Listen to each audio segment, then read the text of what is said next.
from Georgetown University. Professor Haddad will talk about Islam and Islamic fundamentalism.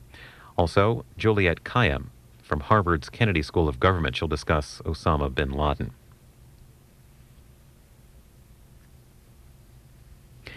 While we wait for the U.S. House to return, we're going to show you the Canadian Broadcasting Corporation's program, The National. We join this program in progress. A pile of stuff, and it's taking you almost 4 hours to move a little pile of debris. Meanwhile, officials have decreed they want New York to return to normal tomorrow, with places like Grand Central Station operating at full capacity. But signs this afternoon that may be difficult. A bomb threat forcing the evacuation of several buildings. For some, like Bonnie Hoxie, it's all becoming too much. Everybody started running and Sushi's trying to... I don't know what's going on. I can't get a hold of anybody. My family thinks I'm in Grand Central. David Feliciano says he's also fed up. So many buttons since last night. It was the Empire State Building. Now it's the Chrysler Building. Then it was Grand Central. I don't understand. I mean, I know they have to take everything serious, but they tell us to go on with our lives. How are we supposed to go on with our lives if they keep doing this? Zvi Hassenfeld is a Canadian working in New York. We tried getting the fire alarm to work. The fire alarm didn't even work, and we just heard people running down the steps. People took off their shoes, left their purses, everything, and just ran for their life. 2 one-ways. Some people have had enough. They're buying train tickets to somewhere, anywhere, where they'll feel safer. It feels really hard. It feels like our whole sense of security. I'm a native New Yorker, 4th generation. And I've never wanted to live anywhere else but New York, but it feels so scary right now. Sadly, though, people here expect more evacuations, more bomb threats, more fear before this city returns to normal, assuming that it ever will. Peter? Raj Ahluwalia in New York tonight. Well, now to Washington and the Pentagon, where the hope of finding survivors from the other attack has all but vanished. So the work there is not about rescue, but about recovery of bodies and the vital black box. The CBC's Sasha Petrusik has that story. Sasha. Peter, here too, the big question has been how many people actually died when the plane crashed into the Pentagon right behind me. And today there was something of an answer. Military officials held a news conference. They announced that 190 people have been confirmed dead. They are on a list. There are names, but there are also more than 100 others who they say are still missing. The work is difficult and dangerous and depressing. For the 3rd day, searchers combed through the Pentagon's debris, looking for bodies, looking for the shattered remains of at least some 200 lives, perhaps as many as 300. It's fair to say that, pieces of human remains as well as materials that both made up the aircraft and were contained in it have been recovered. Today, they started airlifting body bags to another military facility. Commanders released the names of soldiers and civilians who they now know died, some in the Pentagon, some in the jetliner that slammed into it. One of our petty officers, his 11-year-old child, was on the plane and headed for the West Coast. Over the past few days, the U.S. military has done its best to continue operating from this broken building, often coordinating the rescue effort, the helicopters and volunteers, the ships off the coast of New York City. It's been tough. One is a tremendous amount of anger, that we have countries that would support something like that. The next one is a tremendous emotional factor, that deals with the people on board that airplane. And the third one is helplessness. Today, searchers took time to relive and relate what they've been through since Tuesday, when firefighters like Steve McCoy witnessed the crash. First instinct, unbelievable. I didn't believe what I was seeing until after it hit, we saw the big mushroom cloud of smoke. Firefighter Derek Spector. We didn't find much. All we did was find debris. The roof had collapsed in the E-ring. Then we went down to the D-ring and we found quite a bit of fire there. One of the Officer Payam Zarat. And it was just chaos. It was a mass exodus. Paramedic Ed Blunt still sees the images. I hope the individual's still alive, but it will always be with me. There was an Army person, a gentleman probably 50 years old, who had both of his hands basically cut off at the palms, and he was burned severely, and he was more concerned with us treating the other people than himself. Late today, all the searching led to a major breakthrough. Officials picked up the signal of one of the plane's black boxes, a recorder they hope will tell them what happened in the cockpit of the American Airlines flight in its last minutes. I'm not sure if they can exactly pinpoint it, but they can get us in the ballpark for the physical search to actually turn the thing up. That search, of course, is continuing. The big equipment is here. They say, though, that they will not be able to find that black box until they move a lot more debris. Peter. Sasha Petrusik reporting from just outside the Pentagon tonight. Well, the emotions of the last 2 days are catching up with many, many people, including the President of the United States, who today declared this the first war of a new century. Our chief Washington correspondent, David Holton, is outside the White House tonight. David. Yes, Peter, basically Americans saw a defiant, emotional George Bush today, a president who was clearly showing the strains of the crisis and yet at the same time as resolved as ever to avenge the terrorist attacks. I want to let you know there's a quiet anger in America. Bush was on the phone to thank New York leaders for their efforts to rally a stricken city. Afterwards, he turned towards reporters to describe his calls to world leaders. And there is universal support for the American people, sadness in their voice, but understanding that we have just seen the first war of the 21st century. Then, his voice wavering, Bush fought back tears. This is a terrible moment. But this country will not relent until we have saved ourselves and others from the terrible tragedy that came upon America. Military preparations have already been given an urgent priority. The Pentagon has reinforced its carrier battle groups in the Persian Gulf and Indian Ocean. Cruise missile strikes are being considered, along with stealth bomber attacks and even the possible use of U.S. troops. For the first time today, Secretary of State Colin Powell confirmed that the U.S. has Osama bin Laden and his terror network in its sights. We will go after that group, that network, and those who have harbored, supported, and aided that network to rip the network up. At the Pentagon, too, talk of a sustained long-term effort. It will be a campaign, not a single action. And we're going to keep after these people and the people who support them until this stops. In Afghanistan, UN and foreign aid workers had already been ordered out of the country. They didn't need to be told that the Taliban government, which has given bin Laden sanctuary in Afghanistan, is itself a likely target. For the moment, though, neighboring Pakistan is the target of intense U.S. diplomatic pressure because of its ties with the Afghan government and the presence there of a significant number of bin Laden sympathizers. But the fact of the matter is, we're going to have a responsible, sober discussion with the Pakistani government. Translation, cooperate with U.S. efforts or face the consequences.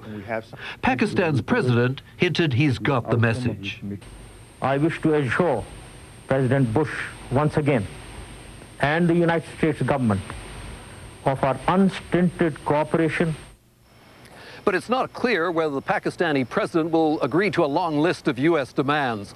Among those demands, the U.S. wants Pakistan to close its border with Afghanistan and to allow overflights by U.S. warplanes. Peter?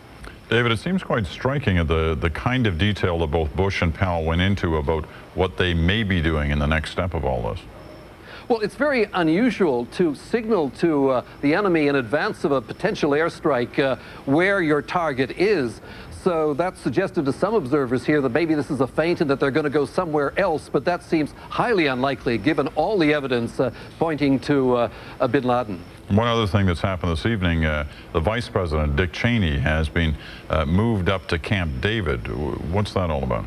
Well, I think it's just another indication, Peter, maybe not that the administration is rattled, but it's not taking any risks, and that this is an administration that is still feeling very insecure. All right, David Holton reporting to us tonight from just outside the White House in Washington. Well, investigators have now identified all 18 hijackers who obliterated themselves along with so many others on Tuesday. Now the search is on for dozens of accomplices, some of whom may still be in the United States or trying to get out. In this investigation, many of the strongest leads are coming from Florida, where some of the suspects allegedly learned to be pilots at flight training schools. The CBC's Diana Swain has the latest on that piece of the puzzle. In Vero Beach, the planes used to train new pilots sat idle for another day. Flight Safety International is one of the biggest flight schools in the country. Several foreign airlines send their pilots here for training. One reason no one was surprised to see foreign students flying. We all know that live here that Flight Safety has always had foreign students there. So it's sad that they would take advantage of our teachings and turn it around on ourselves. 2 of those former students were early on identified as suspects. Their names linked to a car found at an airport in Portland, Maine. Adnan Bukhari was located by police yesterday and taken into custody for questioning. But authorities confirm his brother, Amir, actually died a year ago in a plane crash. The brother's attorney says their ID had been stolen, ostensibly by the people involved in Tuesday's attacks. Even so, the FBI spent another day poring over the training school's records, looking for information about present and past students. Residents of Vero Beach dealt with news training for the attacks may have happened in their own backyard. It's scary, just scared a little bit. Was there more of a comfort in knowing that it was far away until we realized that they had suspects in Vero Beach? That was really scary. That's a lot to think about. I was really shocked, you know what I'm saying? So Mike, what do you got for tomorrow?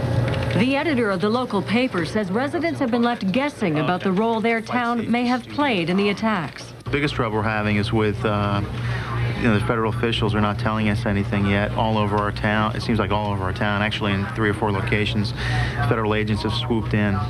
Meanwhile, more details are emerging on another suspect, Mohammed Atta. He trained at a flight school in Venice, Florida. Tonight, reports he was in the United States on a tourist visa, which he shouldn't have been given because he was reportedly implicated in a terrorist bombing in Israel. Try that again. You guys should be silent. Ready? Yeah, walking straight ahead. Okay. Action.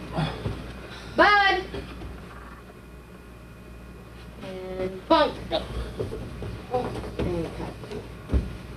Do one more. I do Jen, yeah. Can you do this? Yeah, that was through your mouth. And action. Jen, you're right out of it. Bud! And bump. Good. And come down. Great. It's hard. Action.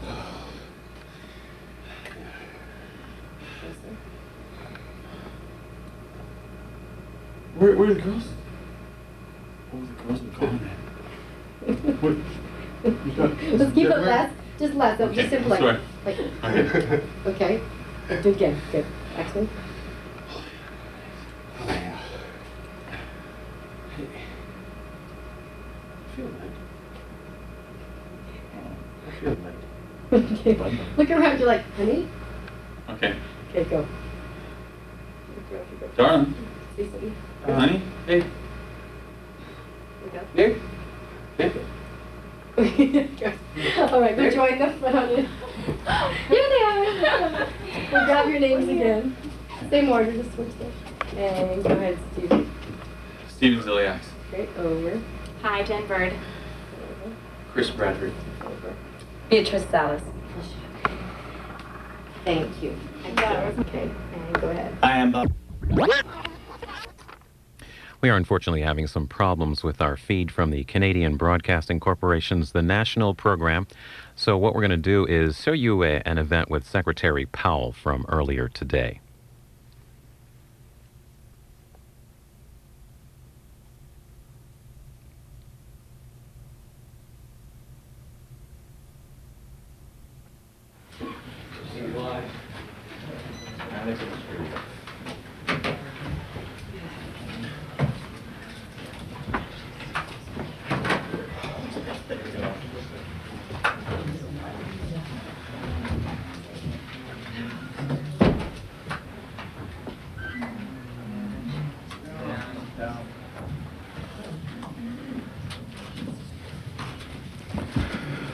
Well, good afternoon, ladies and gentlemen. I thought I would come down and give you an update on the activities of the department over the last 24 hours since last we spoke.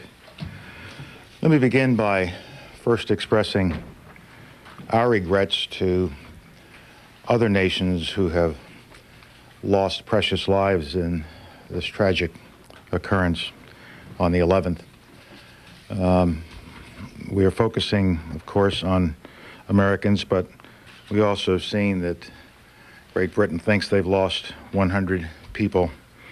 I've heard from Australians, the Japanese, South Koreans, Mexicans, Irish nationals, Israelis, and many others who worked in this World Trade Center.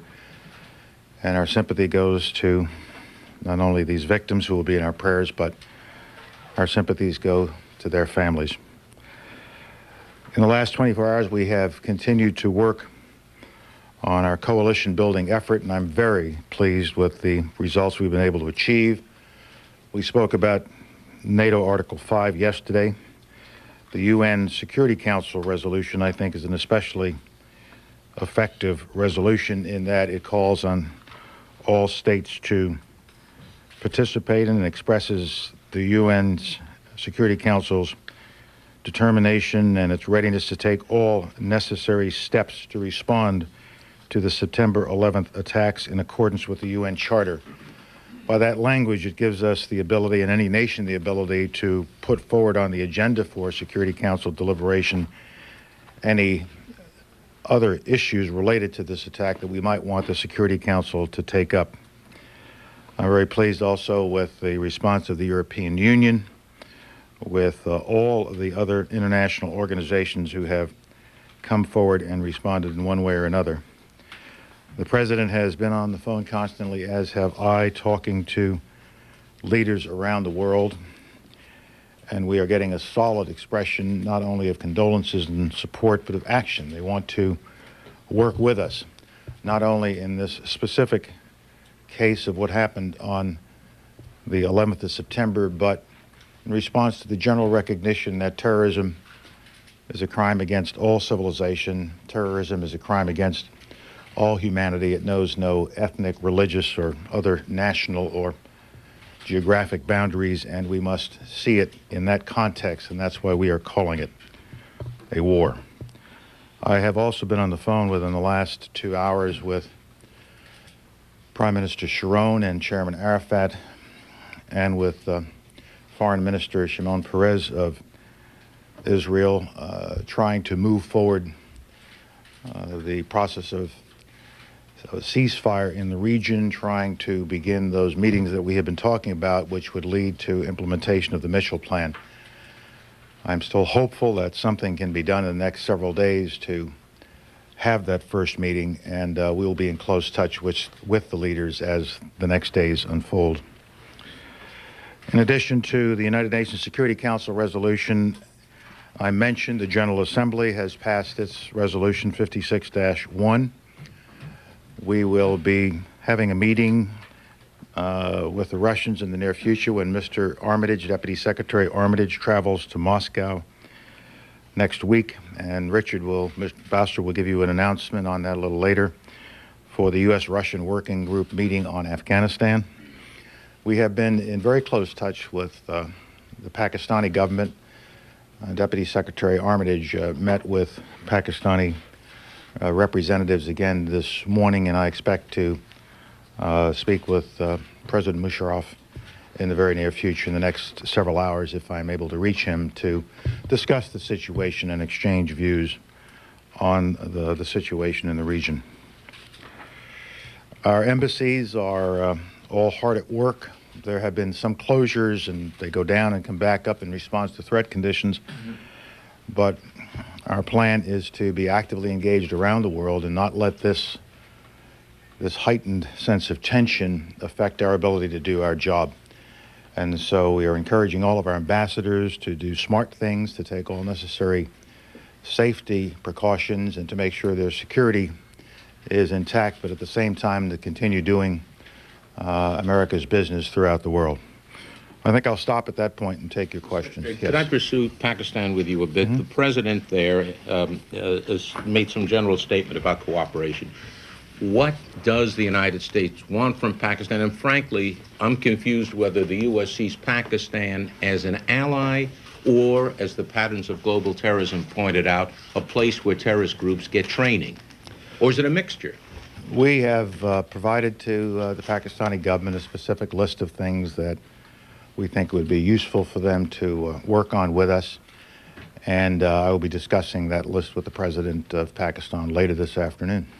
Mr. Secretary, can I, as you said, since the attacks, you've been receiving lots of messages of condolence, lots of statements of condemnation about the attacks, some that appear to be solicited, like this morning from the Pakistanis, who seem to be falling all over themselves to condemn terrorism in all its forms, but also some unsolicited ones, like I assume from the Cubans, from the Libyans, from the North Koreans. But of all of the 7 countries on the State Department's state sponsors list, only one of them, I believe, has not condemned this, has not said anything. Does it raise any red flags with you that Saddam Hussein and Iraq have been silent about this? I'm not surprised. He is one of the leading terrorists in the face of the earth, and I would not expect the slightest drop of the milk of human kindness to be flowing in his veins. Between Iraq and Osama bin Laden?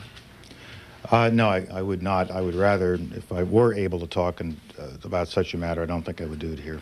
Senator Powell, you keep talking about this specific list provided to Pakistan. When you talk to them later, when Secretary Armitage talks to them later, or you talk to them, will it be you have to do everything on this list, or you're against us? The United States keeps putting out this with us or against us? Pakistan is a friendly country. We've had friendly relations with Pakistan for many, many years. Those relations have had ups and downs as a result of various things that have happened over the years. But right now, we have friendly relations with Pakistan. I have spoken to President of Pakistan over the months, and we had a very good conversation just a month or so ago. And so I will approach this as if I'm talking to a friend, and let a friend know what we would like to see happen in order to improve the situation in the region and the situation in the world. And I hope that the President will respond as a friend. Our initial indications are that he will. He put out a very fine statement that you have a copy of. It's general, and we will get more specifics on it. And our ambassador, who went in yesterday, and we got a report of her discussions with him after she presented her credentials. She's just arrived. And he gave her a strong expression of support, the kind of expression of support that you would expect from a friend who is trying to help us during this time of trial. Yes, George. Just to follow that, will you be asking the President of Pakistan to have U.S. troops stationed in Pakistan if you choose that? I really don't want to get into what I might or might not be asking the President of Pakistan until I have asked the President of Pakistan. Secretary Andrea? Powell, it sounds as if what you're saying is that up until now you've been hearing very positive statements, but that now it's sort of time to put their money where their mouth is? I wouldn't characterize it quite that crudely, Andrea. I'm sorry, I'm not a diplomat. Some say neither am I. But the fact of the matter is, we're going to have a responsible, sober discussion with the Pakistani government. And when the results of those discussions are complete and we have something to present to you, I assure you I will present it to you. Why all the focus on Pakistan? Why is it We're so... focusing on everything and everybody. We're looking at those terrorist organizations who have the kind of capacity that would have been necessary to conduct the attack that we saw on the 11th. We haven't yet publicly identified the organization we believe was responsible. But when you look at the list of candidates, one resides in that region. So without waiting for the whole body of evidence to be ready for us to make a judgment and a presentation to you, I think we're acting in a prudent way by talking to those governments in the region. One at a time. Robin. Can you tell us what you expect Undersecretary Armitage to get out of his talks with the Russians on Afghanistan? Are you asking for a very specific kind of help? We have not yet put together the agenda, but what impressed me is that Foreign Minister Ivanov, when I spoke to him the other day, was anxious for this meeting to take place. Deputy Secretary Armitage has spoken to his counterpart in Moscow, and 2 conversations that President Putin had with President Bush suggest to me that they are ready for active discussions, but I don't have the specific agenda with me right now. Jane. The Russians know Afghanistan very well from their time in the 80s. They will be able to be helpful on topography, installations, what kinds of things? I'm sure they will be helpful on many things. It's their neighborhood. They do have a great deal of experience in Afghanistan, and we will draw on all of that experience. Secretary. Reports as of 1 a.m. That bin Laden was reported under house arrest by the Taliban. Also 2 leaders, one an Egyptian and a military commander. If so, where would we ask? Would we ask The Hague for extradition to the World Court? What would we do? Well, I have seen those reports, but I've also seen subsequent reports that say the first reports are not accurate. So let me not speculate on what is at the moment just a rumor. Yes, Terry? Do you know if David Donahue is still in Kabul? We haven't heard that he's left. I don't know. I'll let Richard. Okay, let me. He's left. Okay. My question is, are we having talks with the Taliban in Islamabad? They are said to be desperate to avoid a U.S. attack and perhaps ready to talk about things they weren't ready for before. We have ways of talking to them, and we're exploring those ways now. And we also want to make sure exactly what it is we wish to present to them as items of discussion and not just general conversations. Possibly listening more? I wouldn't say that yet. Yes, Barbara. What kind of leverage do we have with Pakistan? They are sanctioned up to the eyeballs. We have give them very, very little aid anymore. What can we possibly offer them that would make them cooperative in this case? You kind of said it in your question. They are sanctioned up to the eyeballs, and they don't have that much aid now. But I think that we have been exploring with the Pakistani government many ways that we can move forward in the relationship, and we want to do so. Yes.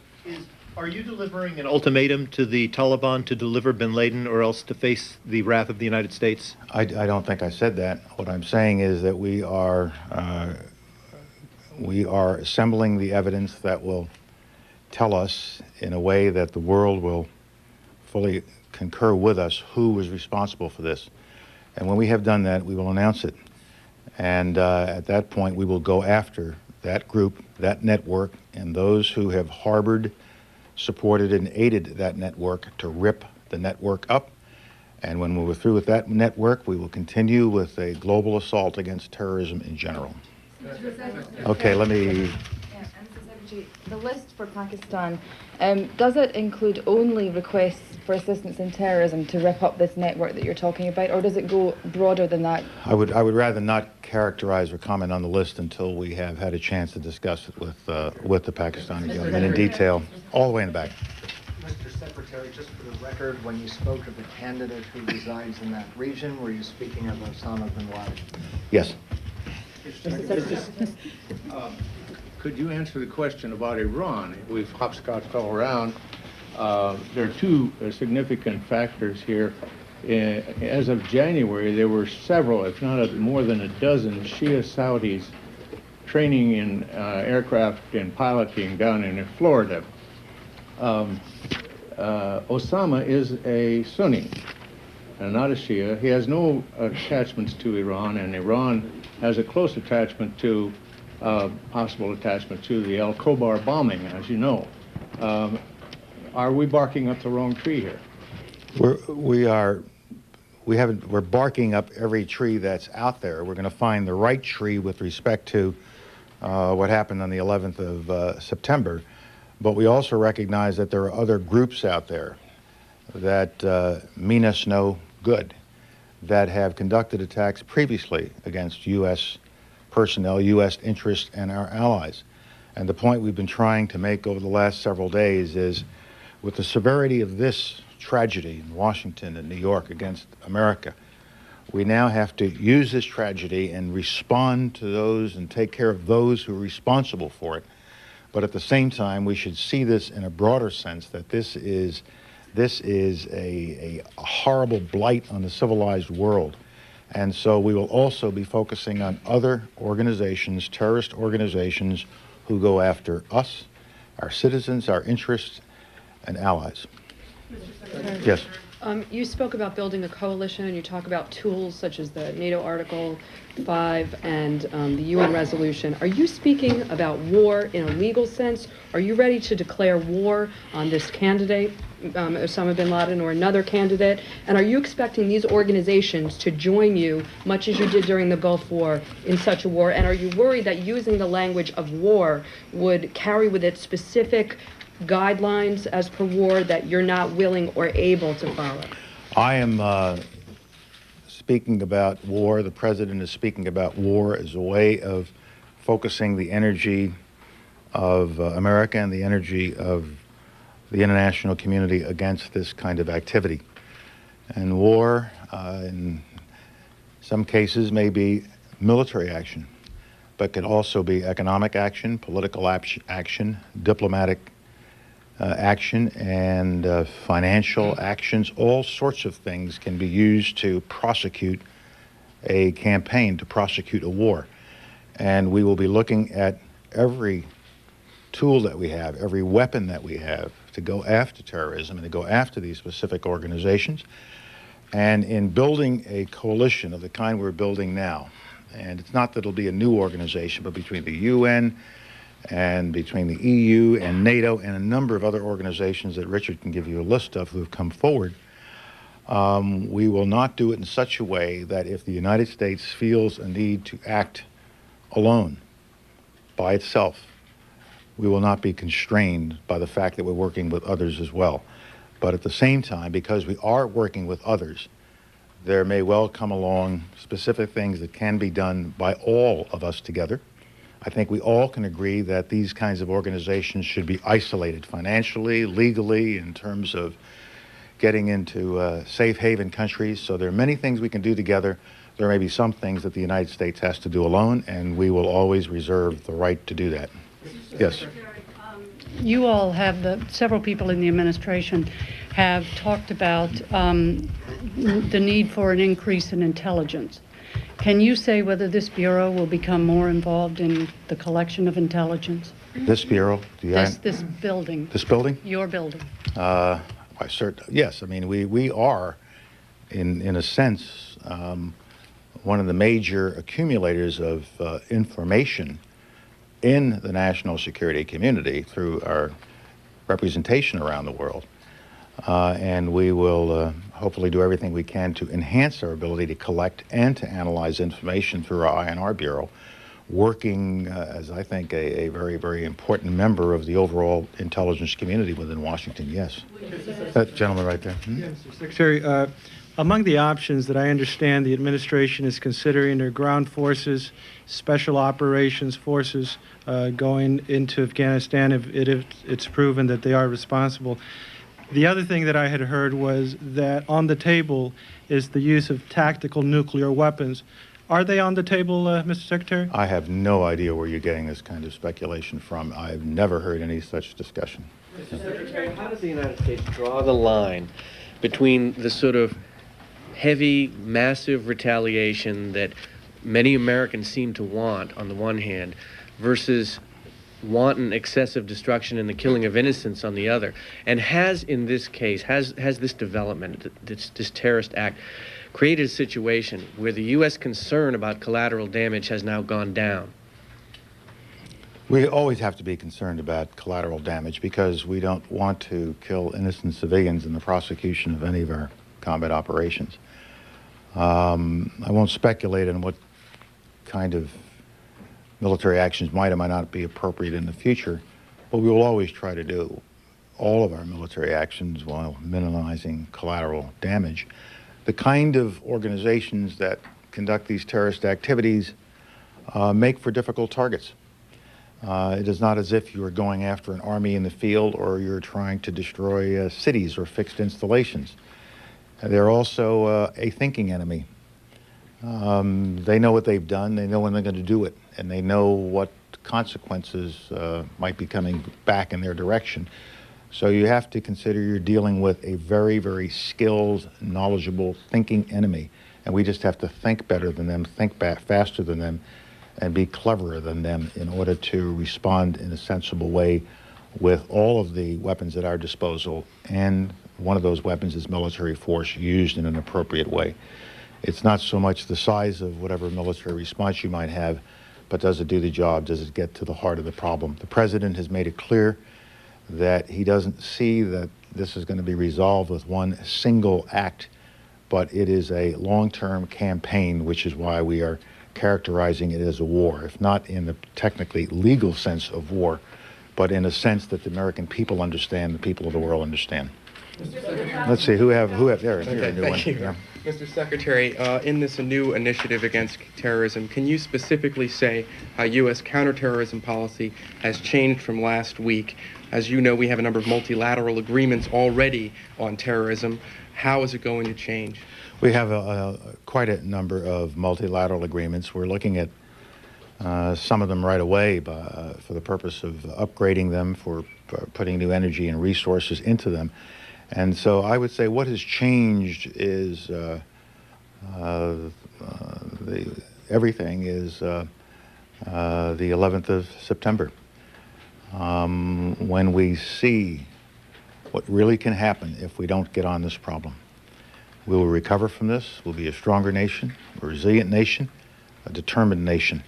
And so we're going to use everything at our disposal to include the kind of organizations that you just described to respond, to counterattack, to destroy this blight on the world, to win this war.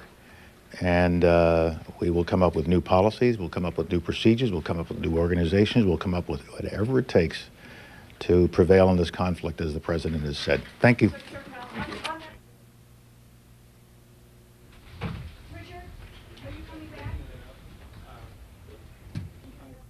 That briefing with Secretary of State Colin Powell from earlier this afternoon. Right now, we're going to return to the Canadian Broadcasting Corporation's The National Program. We joined it in progress. He just stepped off the subway when the first plane hit the World Trade Center. So I walked over to my building and bought a coffee outside, turned around, and that's when the second explosion happened. Didn't see the plane go in, but it did see the aftermath, the big ball of flame, and then after that, kind of pandemonium in the streets. Everyone came out of the buildings.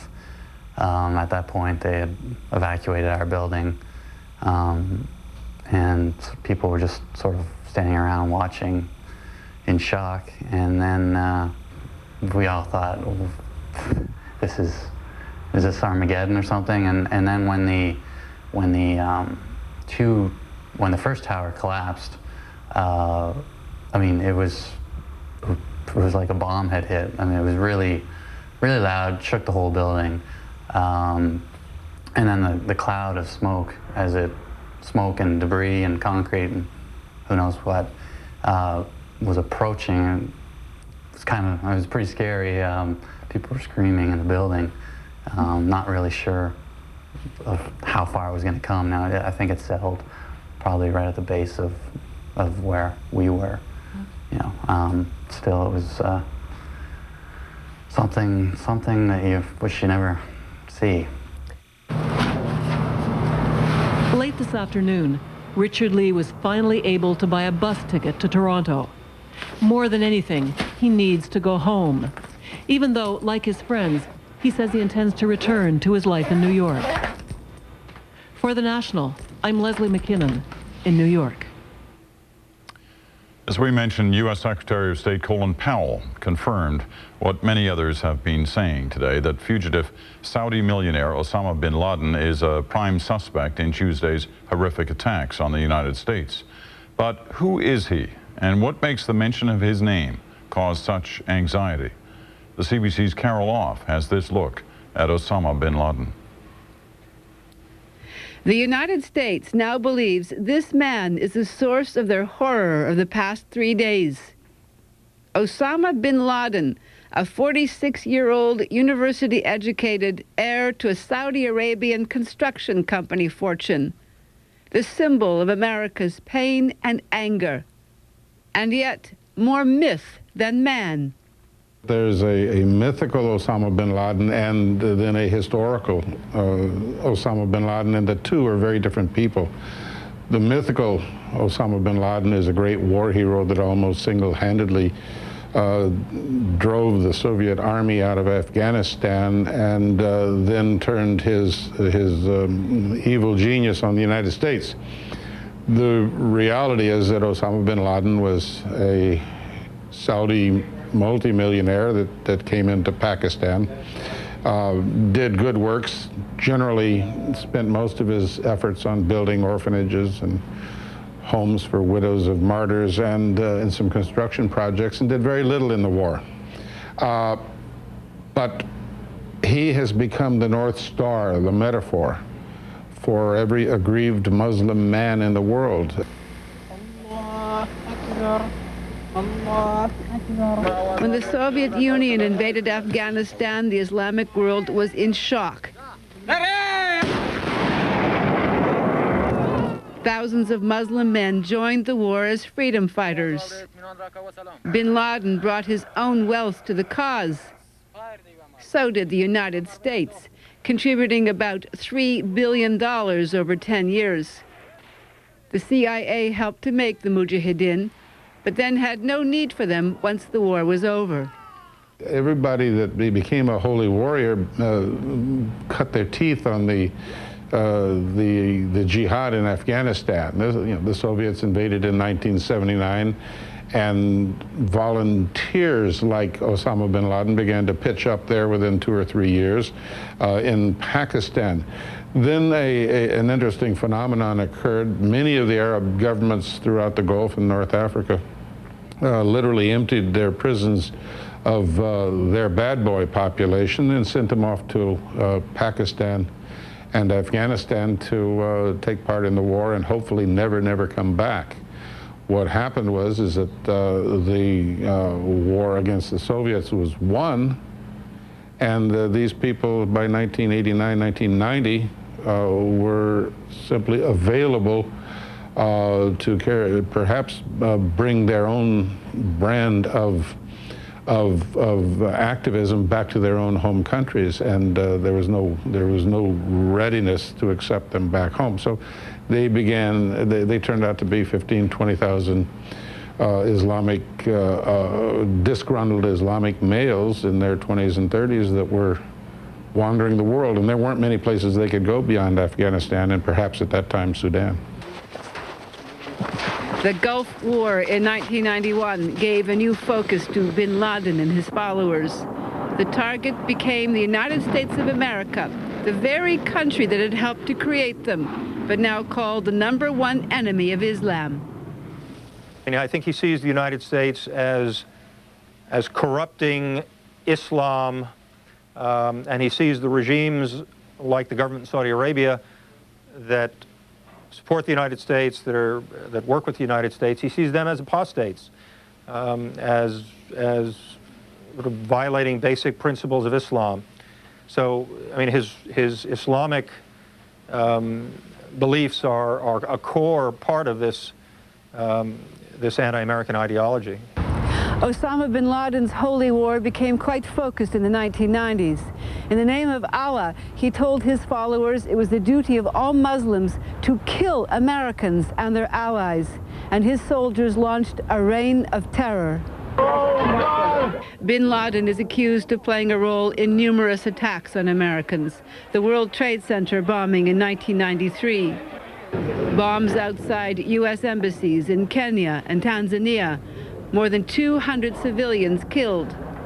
And now Tuesday's massacre, the worst in history. Oh, shit! Bin Laden never claims responsibility, nor can investigators trace the attacks directly back to him. That's because his organization, called Al-Qaeda, or the Base, trains the militants, and then they spread out into the world, operating as autonomous cells. And these camps are really the core, the nexus that helps link his Afghan operation to the people around the world who support him. He recruits people from mosques and Islamic organizations around the world. They're vetted by one of his close associates and then brought to the training camps, go through quite extensive training, small arms, military tactics, explosives, physical fitness, Islamic ideology. And then when they're finished with their training, they go back, either to their home country or they're sent to another place at the direction of the bin Laden organization. Bin Laden was expelled from Saudi Arabia in the 1990s. He set up his base in Sudan. Under pressure from the U.S., Sudan expelled him. Now bin Laden operates out of Afghanistan, where the extremist Taliban government says he lives, but no longer runs his network. Attempts to arrest or to kill bin Laden would be very difficult. Intelligence sources say the infamous holy warrior is almost impossible to get. But those familiar with bin Laden say he's now become a mythical figure with a large international circle of support. Even if we were to succeed in arresting or killing bin Laden, it's not clear that that would eliminate his supporters all over the world, but it certainly would go a long way towards crippling the network and making it clear to people that they can't attack the United States in the way they did without bearing enormous costs. The evil genius that was behind events in New York and Washington on Tuesday, I'm not sure that was Osama bin Laden. I think that we've been blinded by the starburst of this mythological Osama bin Laden, and that there may be other independent cells out there that are fully capable of inflicting great harm on the United States. And we saw that, the evidence of that on Tuesday in New York and Washington. But America has identified its enemy, Osama bin Laden. For The National, I'm Carol Off. Well, one area that is paying close attention to events in New York and Washington is the Middle East, where Palestinian loyalties are apparently divided and where Israel is using the tough new international language against terror to reinforce its position. The CBC's Neil MacDonald has more. Israeli Prime Minister Ariel Sharon has now taken to calling Yasser Arafat Israel's Osama bin Laden. The Palestinians feel cornered. Already, the American finger of blame is beginning to swing their way. Today, a senior American senator said U.S. intelligence agencies told him they believe Osama bin Laden's network includes Palestinians. The speculation at the end of the road, said Senator Charles Grassley, was that bin Laden and his network were very much involved with Hezbollah and Fatah. Fatah is Yasser Arafat's political party. The Palestinians are thoroughly shaken by all this. They say it's a deliberate attempt to demonize them and all Arabs. And to try to draw us into a situation that is neither of our making and that we have nothing to do with and that ultimately is going to engulf us. The Palestinians are still trying to overcome the effect of these images. Arab East Jerusalemites celebrating the attack on New York after it happened. One film that was taken is repeatedly shown as though this represents all the Palestinian people. But there were other pictures taken this week the public has not seen. Pictures of thousands of people celebrating in the streets of the Palestinian city of Nablus. Reportedly, Palestinian police even joined in that rejoicing. The television division of the Associated Press has that tape, but has refused to release it. The AP says that's because it has received death threats from Palestinian organizations. The Israelis immediately pounced, laying an official complaint to AP today about suppressing the pictures. I would call it journalism in the service of terrorism. No, listen, two separate issues. AP Bureau Chief Dan Perry would not discuss the matter. And what I'm asking you is, are you totally unprofessional? I'm asking you to turn off the camera. Is it professional to suppress those? I'm asking you to turn off the camera. Is it professional to suppress those images? That's all I have to say. the issue would become... The Palestinians do not deny making the threats. We are living in a situation of crisis. I do not justify anything. Meanwhile, a nervous Palestinian leadership continues to organize memorials for the U.S. dead and to issue statements of official sorrow. And now, Yasser Arafat is proposing that the Palestinians and Arab states join what's being called the International Coalition Against Terrorism. After Hanan Ashrawi announced that initiative today, she was asked by reporters whether that will mean going after the Palestinian groups that dispatch suicide bombers. She said she didn't know. Neil MacDonald, CBC News, Jerusalem. Well, the incredibly moving and often unbelievable events of the past few days have touched so many people. That includes Canadians right across this country. Later, we will look at how this story has affected people in Eastern Canada. For now, here are CBC reporters on its impact in other parts of the country.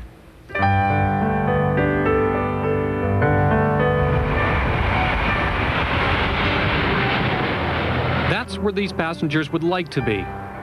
Instead, they're making the best of an unexpected visit to Whitehorse, a trip they'll never forget. In less than an hour, the city goes from this to this. Crazy. It's insane. We were really surprised because we've been watching the Washington stuff all day long. So when we heard about a plane coming in here, we were pretty shocked and scared. It takes several hours for police to determine there is no hijacking. As the city tries to calm down, passengers are finally allowed off the Korean plane, but without their luggage. The Salvation Army came with enormous bags, and there were 200 of us picking through all kinds of fun clothing, putting it on. You'll see Koreans walking all over town in funny Western polo techs.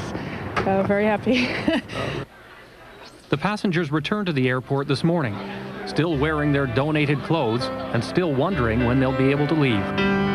I had a cot, a blanket, and a sheet, and I thought I was in heaven. Cots, blankets, and food. Local hotels and churches have opened their doors to those who found themselves stranded. And I think the Canadian people have really been wonderful. I mean, when things get tough, we can count on the Canadians and the Brits. Being stranded gave many time to think about what's happened at home. It's still very strange, but it has sunk in pretty much what has happened. And the need for the United States to get its act together in preventing terrorism in the first place. I think at one point we may have even been a little conceited, thinking that certain things would never happen to us. I'm sure America would, grow from it, learn from it, and move on. For now, though, they're just beginning the long journey home to a country they all know has been forever changed. Across Calgary this morning, a city cloaked in silence. Firefighters, office workers, police officers, thousands of Calgarians united in grief and compassion. I just feel so sad for the people that it happened to. We are all concerned and we are all worried and hope things get better. The answer, my friend, is blowing in the wind. Last night, voices raised in song. More than 24 musicians stage a benefit concert and raise $50,000. I think Calgary, not unlike Manhattan or Oklahoma or Los Angeles, this has touched the hearts of people everywhere in the world. American flags have become a symbol of support.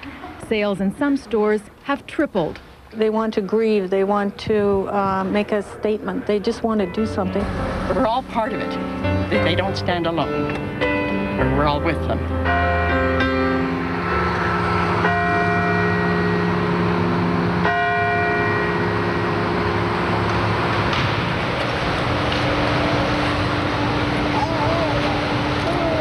Just a few days ago, I was down at the Olympic camp, and a few guys were talking about him, and he's very often people say nice things about people when they pass away, but for all the right reasons, but fun-loving guy.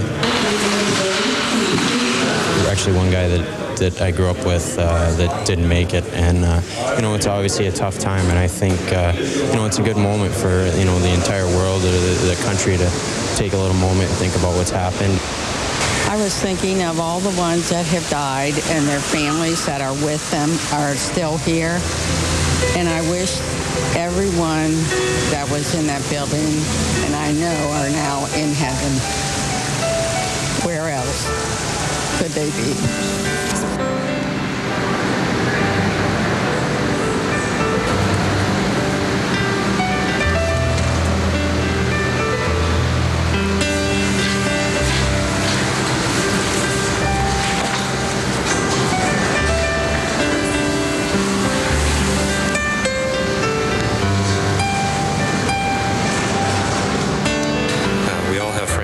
In the United States, there are neighbors, and this has touched the whole world, just to offer our wishes and God's blessings for everyone.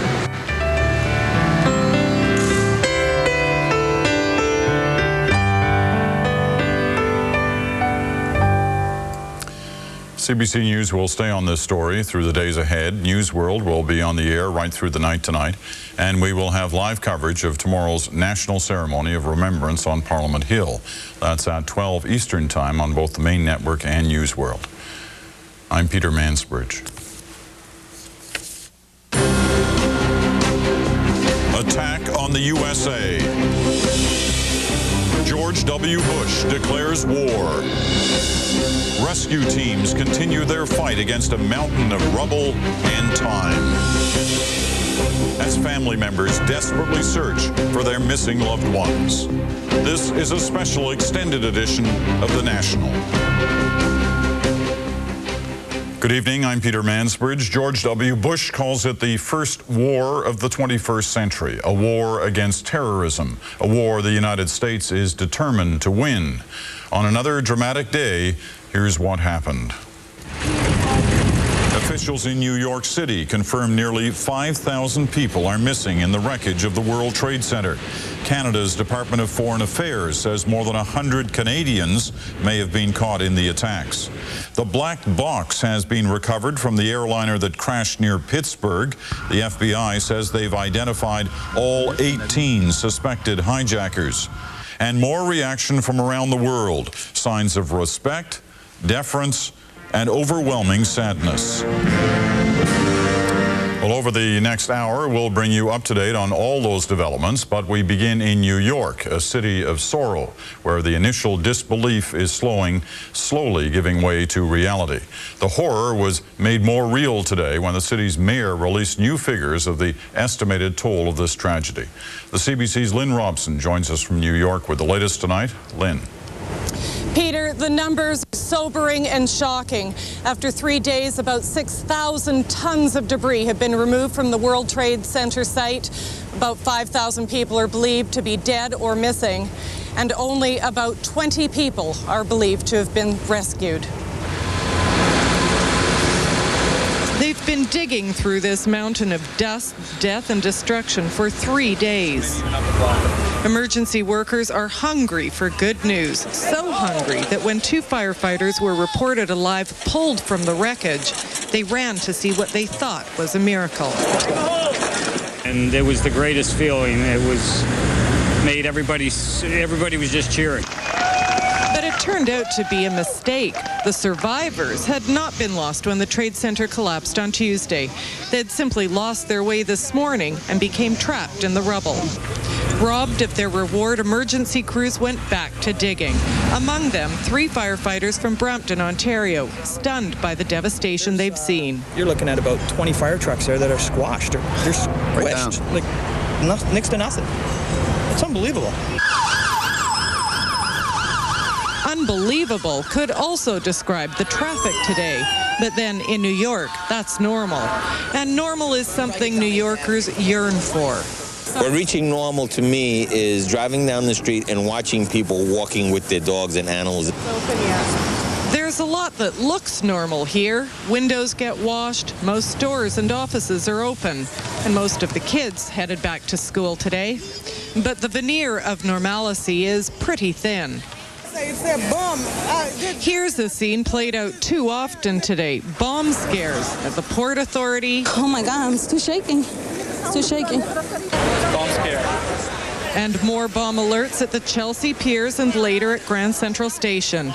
Some people have had enough. They're buying tickets to go anywhere but here. I don't know. I want to get out of the city and just be with my family for a little bit, you know.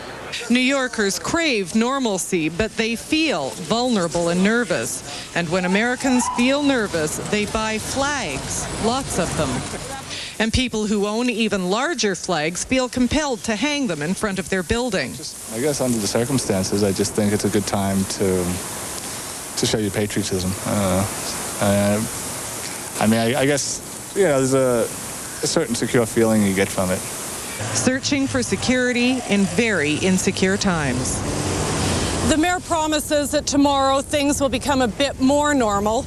That's when some of the barricades that have limited access to huge chunks of Lower Manhattan will be removed. It means that thousands of people will finally be able to go home, go to work. Progress towards normal life may be slow, but it's progress. Peter. Lynn, the people involved in the rescue effort must be getting incredibly tired. What is the reinforcement situation like? One of the most amazing things you can see here, Peter, is that as one shift of volunteer workers and professionals leave, there is another shift just as large coming back in. By the thousands, people are still coming here and volunteering. People with experience, people with absolutely none, and they're ready to do anything. And even people who have been in there for 24, 36 hours, they go home, they take a shower, they get a couple of hours sleep, and they're ready to come back again. It is one of the most amazing things, one of the most amazing signs of commitment that you've ever seen. Thanks very much, Lynn. Lynn Robson in New York City. There is the terrible job of combing through the devastation, and for the relatives of the missing, there is the terrible weight, each with a story and a picture of a person lost since Tuesday morning. From New York again, Joanna Romiliotis joins us with some of those stories. Joanna. Peter, it's heart-wrenching watching families cling to hope in the face of such unspeakable horror. No one wants to stop believing. It's become a pilgrimage to what's become a repository of hope, a makeshift investigation center for families of the victims, bringing any clues that will help. Frankly, I'm just on autopilot. I just do it. I just do what I have to do. I'm here. I can't sit home. I don't know if this is doing any good, but I have to believe that, you know, it helps to have pictures out there. There's people around. They may have seen somebody, and, you know, you just can't think too much. You just have to do what you have to do. He was a great guy. There are photos, recollections of what was last worn, and an unmistakable resolve to keep believing. I know that my brother is a survivor, and I know he would never give up. He loves life. So we came in last night. Canadian Hans Gerhardt is looking for his son Ralph. We had a cell phone call, and he said, Dad, something happened at the World Trade Center. A bomb or a plane hit the tower. I'm okay. We are okay. I love you. I'll call you back later. He hasn't heard from him since Tuesday. The search is desperate. It's becoming more desperate by the minute. Some families go from hospital to hospital, plastering photos anywhere they can. I'd like to bring you up to date briefly, and then... St. Vincent's, a hospital close to the disaster scene, has taken to holding updates every 2 hours. But it's gone from high alert to standby status. There is no steady flow of victims to treat. Time is taking a toll on life. And it's very difficult to project what the survivability will be, but it's fair to say that as time goes on, especially if the patients have significant injuries, that the likelihood of survival becomes much less. This is a race against the clock, fueling the rescue teams, hundreds of volunteers deploying provisions, and for the families waiting for word, someone to listen. One of the things I would do, let them ventilate their anger or their sorrow, whatever their situation may be, and just tell them it's okay to feel that way. That will take a time to subside. Chris Gould is a volunteer firefighter. He just came off a 40-hour shift looking for survivors. It's sinking in how much families are counting on people like him. I hadn't seen the news until 8 o'clock this morning when we were pulling out. So I really had no clue what was going on, all the little things on the outside. You start seeing the family pictures, I'm missing this person, or, you know, I haven't seen them, can you find them, or whatever. That hadn't really hit me until I got out of the downtown area. beneath the rubble there is life. There are shreds of hope, sustaining a faith no one wants to give up. In terms of the rescue mission and the size of the debris, Michael Mulva is a Canadian who works in New York. He saw one of the planes crash into the tower. He wants to believe too. And I'm hoping that people who have family are holding on to that. But I'm also faced with the reality that the people who I saw above the floors where the plane entered the building really didn't have a lot of chance in terms of finding their way out of the building. There's no escaping the reality of death. Union Square is just one gathering point where people leave families their condolences. The best I can do for everybody that lost their lives and those who can't find their loved ones is try to spread my love by writing on each and every one of these papers that I see on the ground. So when everybody read it, at least I know a part of my heart done went to each and every one that reads these papers. It's just a little bit that's a part of them. It means a lot to me. Sometimes the messages are closer to home. Linda Flood wrote one to a dear friend. He was on one of the top floors. But it was for those few seconds as I was writing. I could hardly finish what I was writing because for those few seconds I was talking to him.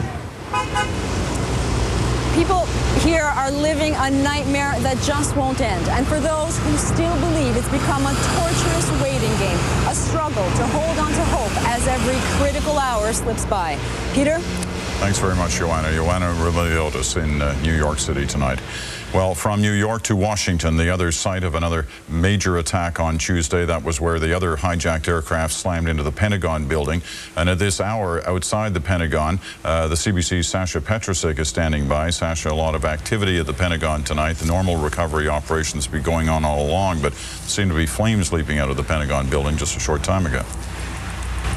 That's right. Just a few minutes ago, Peter, actually within the last 24 hours, they thought that they had this under control. They thought that all the flames were out. They were moving on to the next phase of cleaning up this and the recovery. But a few minutes ago, the flames started coming out. There was thick black smoke. There were high flames. The helicopters started moving around and the fire engines moved in. Now, they've poured some water on it, and it does seem to have died down a little bit. But all along, they've been worried about how much they can do before something like this happens, and clearly it shows how unstable the situation is, how unstable the things back there really are. And it underlines, doesn't it, the problem they have in trying to retrieve the black box, the cockpit voice recorder and the data recorder from that area. They hear the signal of the box, but they're afraid to go in too far to try and get it because of the unstable nature of the situation there. That's right, and even when they thought they had the fire under control and that wasn't an issue anymore, they had to wait before they could start moving some of the most unstable sections of this wreckage. They did start doing that, and I don't know whether it's because they started doing that or maybe it would have happened anyway, but that's when the fire started tonight, and they obviously have a much bigger problem than they thought they did just a few hours ago. All right, Sasha Petrusik reporting to us tonight from just outside the Pentagon in Washington. Well, even the President of the United States was on the verge of tears today, reeling from the scope of this tragedy. But he was unwavering in his message, calling this the first war of the 21st century. The CBC's David Holton is outside the White House tonight. David. Peter, Americans saw a defiant but emotional George Bush today, a president showing the strain of the crisis, but at the same time as determined as ever to avenge the terrorist attacks. I want to let you know there's a quiet anger in America. Bush was on the phone to thank New York leaders for their efforts to rally a stricken city. Afterwards, he turned towards reporters to describe his calls to world leaders. And there is universal support for the American people, sadness in their voice, but understanding that we have just seen the first war of the 21st century. Then, his voice wavering, Bush fought back tears. This is a terrible moment. But this country will not relent until we have saved ourselves and others from the terrible tragedy that came upon America. Military preparations have already been given an urgent priority. The Pentagon has reinforced its carrier battle groups in the Persian Gulf and Indian Ocean. Cruise missile strikes are being considered, along with stealth bomber attacks and even the possible use of U.S. troops. For the first time today, Secretary of State Colin Powell confirmed that the U.S. has Osama bin Laden and his terror network in its sights. We will go after that group, that network, and those who have harbored, supported, and aided that network to rip the network up. At the Pentagon, too, talk of a sustained long-term effort. It will be a campaign, not a single action. And we're going to keep after these people and the people who support them until this stops. In Afghanistan, UN and foreign aid workers had already been ordered out of the country. They didn't need to be told that the Taliban government, which has given bin Laden sanctuary in Afghanistan, is itself a likely target. For the moment, though, neighboring Pakistan is the target of intense U.S. diplomatic pressure because of its ties with the Afghan government and the presence there of a significant number of bin Laden sympathizers. But the fact of the matter is, we're going to have a responsible, sober discussion with the Pakistani government. Translation, cooperate with U.S. efforts or face the consequences. Pakistan's president hinted he's got the message. I wish to assure President Bush once again and the United States government of our unstinted cooperation. But it's not clear whether the Pakistani president will agree to a long list of U.S. demands. Among those demands, the U.S. is demanding that Pakistan close its border with Afghanistan and also allow overflights by U.S. warplanes. Peter? David, all this is going to cost the United States government an enormous amount of money. All the different phases of what's happened since Tuesday and what's going to happen now. Where are they getting the money and how much are we talking about? Well, money just doesn't seem to be a question in the current climate in Washington, Peter. The White House asked Congress for $20 billion, a down payment both to help victims of the attacks and to prepare for the military operations. Congress came right back saying we're going to double that. We're giving you $40 billion, and that's just for starters. All right, David Holton outside the White House tonight. Let's take a few moments now to go through the state of the investigation into what happened on Tuesday. An investigation taking place around the clock, around the world, beginning with the most basic question, who did it? American authorities now say there were at least 18 hijackers, 2 planes with 5 on board and 2 planes with 4. Officially, they are still unnamed, but unofficially, names are being mentioned. The first, Mohammed Atta. He was on board American Airlines Flight 11, the one that crashed into the World Trade Center tower. And Marwan al-Shari from United Airlines Flight 175, that's the one that crashed into the other tower. Reports say one's from Saudi Arabia, the other from the United Arab Emirates, but both carried Egyptian passports. And they were both trained pilots who went to flying school in Florida. This man let them stay at his house while they were training. When they first arrived, they had no place to stay. They just popped in pretty much, as I recall, unannounced. And so we provided them for the benefit of the flight school, provided them a place to stay for a few days. Atta was said to be in the U.S. on a tourist visa, something that should not have happened because he was reportedly linked to an attack in Israel. And reports say both Atta and al-Shari were linked to this rental car found at the Boston airport. It apparently contained Arabic language flight manuals and names of some of the other suspects. And another rental car belonging to other suspects was found at a jet port in Portland, Maine. And that car may be the key to all the speculation about a Canadian connection. American reports say the men in that car came into Maine from Canada. One report said that there were ticket stubs in the car for a ferry ride from Nova Scotia. Still other reports say hijackers entered the U.S. from other countries, including England and the Bahamas. The authorities admit there's no way the hijackers acted alone, so the search for accomplices, perhaps dozens of them. That investigation has led to all kinds of places. New York, of course. Police arrested a man today at LaGuardia Airport and another at JFK Airport when he was caught with phony pilot credentials. Then there's Florida. Police went through the house of a suspect named Adnan Bukhari, who told his landlord he was from Saudi Arabia. Some reports say Bukhari was held for questioning and then released. Another trail of evidence led to Hamburg, Germany, where Atta and al-Shari once lived. Police have searched apartments, questioned witnesses, and made at least one arrest. It's even leading to Italy, where last April, 2 American Airlines pilots were robbed of their uniforms, badges, and documents. Police want to see if that is related to this. Of course, the U.S. is looking for any evidence it can find that links events to Osama bin Laden, and it's exploring cells of various terrorist groups with links not only to Afghanistan, but also to Egypt, Gaza, and Saudi Arabia. All told, the FBI says it's chasing down thousands and thousands of leads. The number of FBI officers that are involved in the investigation, directly involved in the investigation, has expanded, and they are interviewing witnesses. They are, where necessary, obtaining search warrants, obtaining grand jury subpoenas, and whatever is necessary to obtain the evidence to identify more particularly identify the particular hijackers and anyone associated with them. And investigators wondering what happened in those hijacked planes got a major piece of the puzzle today. They found their first flight data recorder. It's from the plane that crashed in Pennsylvania. The CBC's Carol McNeil is there tonight and has this report. Good afternoon, everyone. After nearly 2 days of meticulous searching, the FBI got a break. The flight data recorder was recovered in the crater.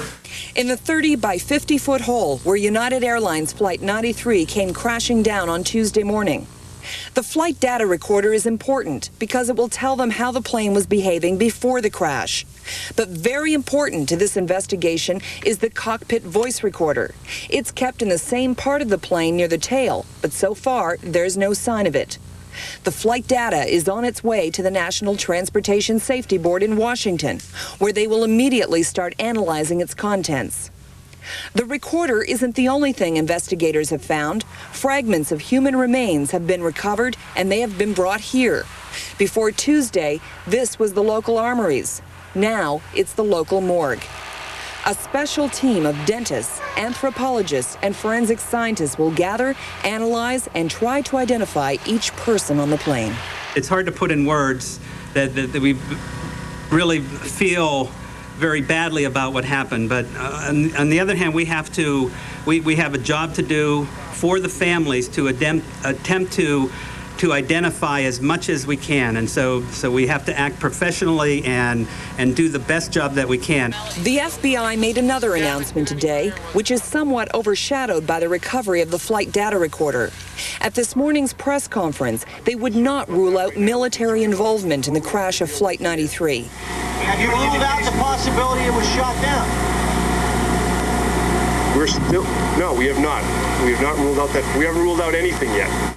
But this afternoon, they cleared it up. Unequivocally, there is no military involvement in the plane going down. The FBI is emphatic that Flight 93 was not shot down by the military, a story that got around after an eyewitness reported seeing military planes in the sky around the time of the crash. Carol McNeil, CBC News, Stony Creek, Pennsylvania. Prime Minister Chrétien talked to Canadians again today. He spoke of action against the attackers, and he spoke of the collective grief of Canadians. Our chief political correspondent, Jason Moskowitz, joins us from Ottawa with more on the Prime Minister's words. Jason. Peter, today the Prime Minister asked Canadians to show tolerance. He also outlined plans for tomorrow's National Day of Mourning. As the government prepares for tomorrow's National Day of Mourning, the American Embassy building remains the focal point for Canadians who want to pay their respects. Tomorrow at noon, there will be a commemorative service on Parliament Hill. There will be 3 minutes of silence. We want to fortify their courage in the face of this terrible situation. We join all civilized nations in pledging our complete support in the days to come. The Prime Minister then asked Canadians to show tolerance towards Muslims. I also want to emphasize that we are in a struggle against terrorism, not against any one community or faith. As for striking out against those responsible, Chrétien said Canada will be there along with other NATO countries in support of its ally. When action will be decided to be taken, Canada will participate, but in which form, I don't know. Chrétien was asked if he would still attend a summit meeting next month in Beirut. Of course, we'll have to do more on security collectively and destroy these movements as quickly as possible. But nobody will blackmail democracies, and nobody will force me on the ground. Thank you very much. Merci beaucoup. Getting back to the National Day of Mourning for a moment, the government's plan is to have tomorrow's ceremony extend into a weekend vigil, like last year following Pierre Trudeau's death. Canadians will be invited to go to Parliament Hill all through the weekend to sign the books of condolence in the Hall of Honour. Peter? Jason, how can Canadians outside of Ottawa participate in this day of mourning tomorrow? Well, we're told this evening that at precisely 12:20 Eastern Time, that is when the 3 minutes of silence will begin, and Canadians are asked in their time zones to do it exactly at that time. All right, Jason Moskowitz on Parliament Hill tonight. Well, as airplanes began crisscrossing the U.S. today, airports in Canada were also open for business, but with long delays and some serious new security measures, rules that may permanently change the way people fly. The CBC's Susan Ormiston has the latest. Finally, relief for some travelers. Oh, I'm so happy. We just got some pizza and stuff in the hotel room, and we got the phone call, so we just ran out. But frustration for others, still stranded in a Halifax shelter, going nowhere. We're itching to leave because it's been 2 days, so we're getting anxious to get out of here. On the first full day of flying, anyone is on a standby ticket. Airports were swamped. For the most part, passengers patient with mixed-up itineraries. Yours is not operating, which means you're not booked because it's not operating, so it means you would have to get rebooked on the first available. In St. John's, these travelers from Brussels were headed to New York. They'll now have to return to Brussels. We're just rolling with it. I mean, we're safe, we're fine, so I guess that's the most important thing, you know. I live in Manhattan, and there's tens of thousands of people that died, so. And as the first planes took off, there were frazzled nerves, too. I'm a little nervous, or a lot nervous, is it? Reassuring, the public show of increased security. At every airport, more police, even dogs. Transport Canada issued strict directives, and in places, there was barely time to put them in practice. Luggage thoroughly searched, rigorous passport checks, and rules followed to the letter. This does not work. Hair dryer. This cannot travel. Even with a fraction of flights operating, there were delays, long ones, as passengers answered questions. Can you verify the contents that are in the bag should you be asked? Yes. Okay. And are there any electronic devices in either one of these bags that would be electronic or run by batteries? Even these. And at the security gates, things like scissors, tagged and removed. We used to allow small knives. We used to allow knives up to 4 inches of blade. As a matter of fact, the length here probably would have fallen within parameters before. On 10 domestic flights, armed, plain-clothed RCMP accompanied passengers. There are a few selected circumstances where we've been asked to arrange for police officers to be on flights, but that's a very, very selected number of cases. And with 10,000 arrivals and departures normally a day in Canada, expanding so-called sky marshals is not yet planned. For now, the security efforts allayed some fears. I'd rather go through this than having a couple of people on the plane that are not supposed to be there. Susan Ormiston, CBC News, Toronto. Ahead tonight, Alison Smith takes us behind the barricades at Ground Zero. And retaliation. It's inevitable. Brian Stewart runs through the options. It's called Ground Zero, an area in lower Manhattan where the World Trade Center once stood. Now it's a mountain of devastation. As you've heard, the search and recovery work is a massive operation of logistics, of equipment and labor.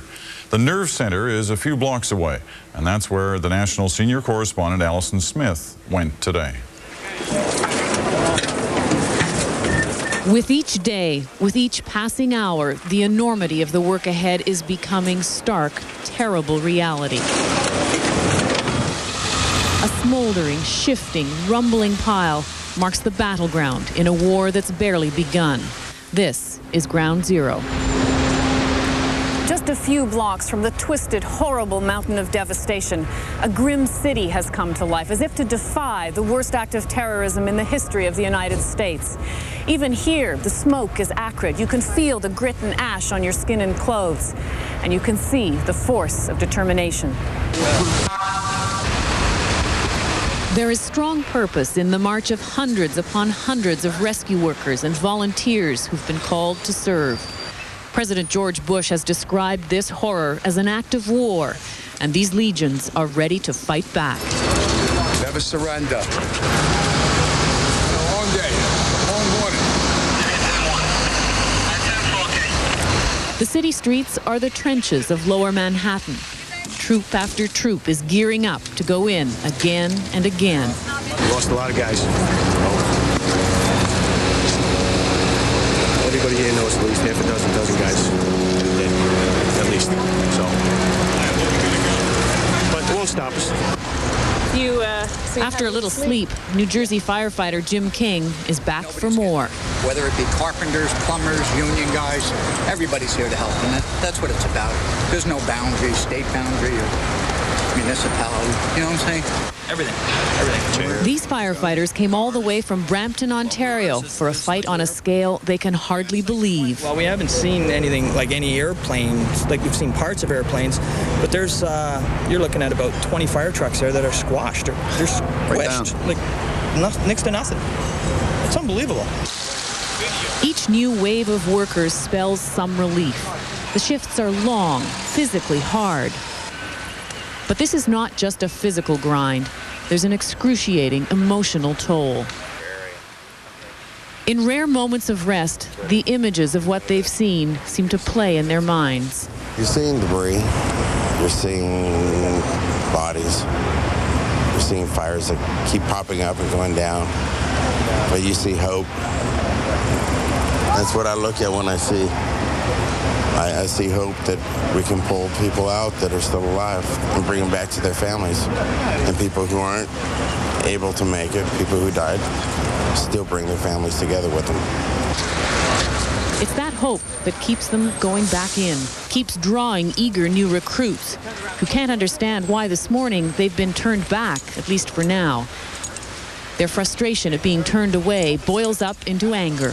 This is just an example of the complacency the United States had for the last 20 years. When it happened in 1993, that something should have been done. They should have hunted these motherfuckers down and did something. You know what I mean? They're waiting for this. And right now, we're at stalemate. We're at stalemate. Time for the United States to leave diplomacy in the United Nations and go up and do something about this. Yeah. We're tired of this shit because we're in danger, and we're tired of it. Have them bomb the Taliban, the palace, and get Osama bin Laden out there. That's the way he is. Bomb the Taliban. Just about a block away, a corner grocery store struggles to create some sense of normality. With no power, they've managed to stay open, round the clock, right through the disaster, giving free food and drinks to workers. And now, for the few local residents, coming here is reassuring.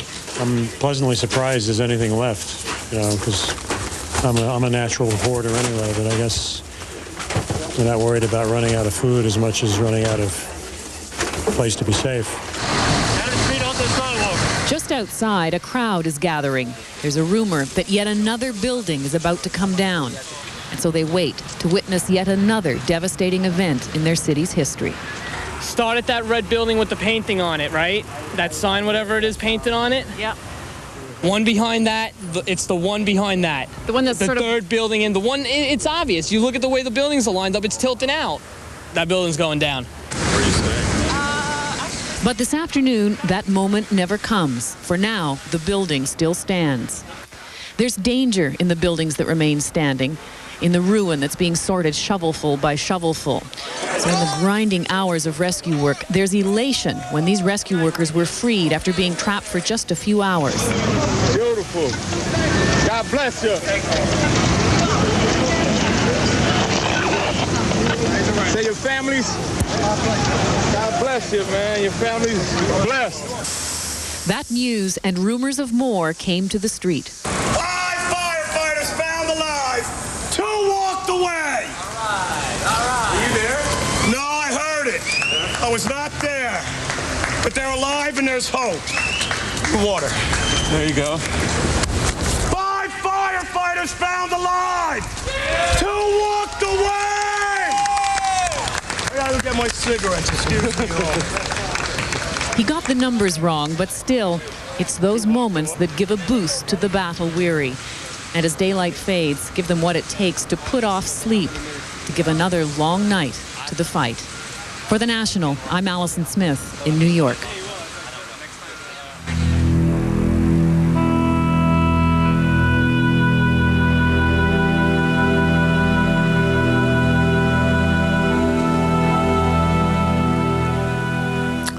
Well, as you've heard, a lot of the talk coming out of Washington has been about one thing: retaliation. It seems inevitable, just a question of where and when and against whom.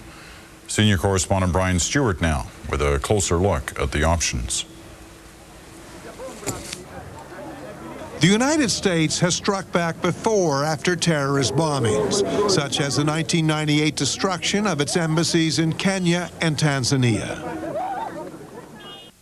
But short, low-risk attacks by cruise missiles against targets in Sudan and Afghanistan failed to seriously damage the network of Osama bin Laden, or to deter future attacks from his or other groups.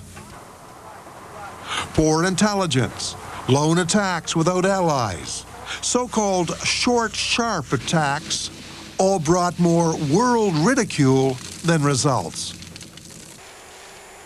But this time, President George W. Bush is clearly planning something very different, a major, prolonged campaign, and he's insisting NATO allies and others are on side. You all are doing.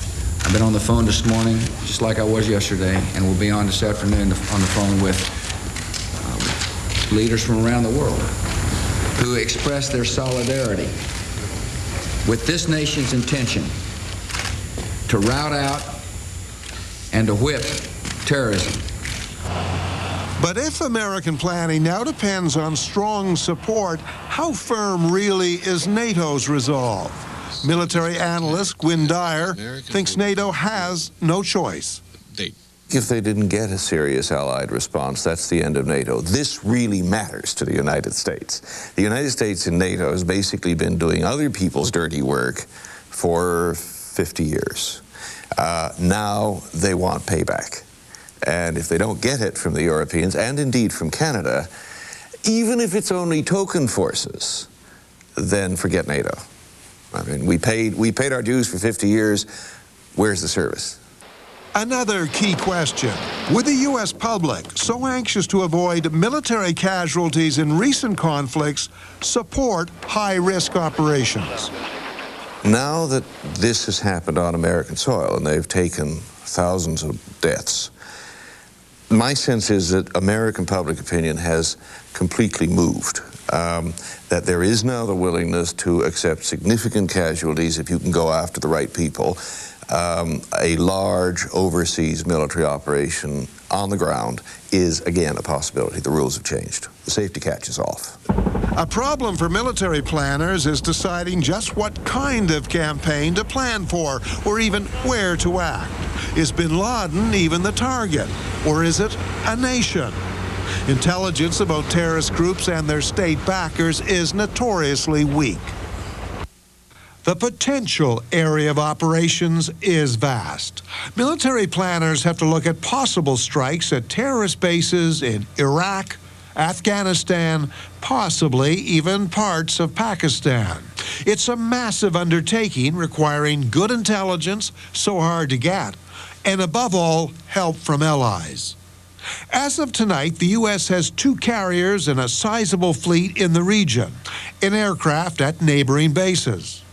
These are ready for surgical strikes, but they need major reinforcements before any ground action could be taken. They will need at least limited support from some Arab nations, and NATO is lobbying hard to get it. There's some sympathy, says Kevin O'Brien, a director of London's International Centre for Security Analysis. Many of these states, especially Egypt, Saudi Arabia, to a degree Jordan, are faced with their internal threats from Islamic fundamentalism of a militant nature, and are equally concerned that these types of dangers will continue to be visited on their own countries, as has happened in the past. Few expect anything like the Gulf War. More likely a combination of heavy air attacks and limited special forces ground strikes. A mix planners are still struggling with. I think there will be a multitude of responses. I think that in some ways they will be looking to take out, as they've expressed, the facilities, the ability to feed these terrorists in any terms. That means taking out their camps, taking out their networks, taking out any assets that they have, removing the personnel. The U.S. officials are talking very openly about the fact that they will remove the head and the body of these terrorist organizations. They're also talking not just about going after bin Laden's Al-Qaeda group network, but they are talking about going after other terrorist cells around the world. Despite a public yearning in America for retaliation, few officers would contemplate even limited ground action inside Afghanistan, landlocked and hostile.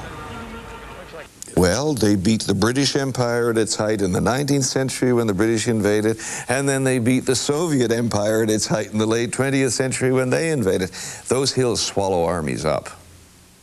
So I don't think it's impossible to do if you had a good Pakistani base to do it from, and you were willing to take the casualties and to commit the scale of forces that are necessary, but it would be ugly. And it probably would be quite long, too.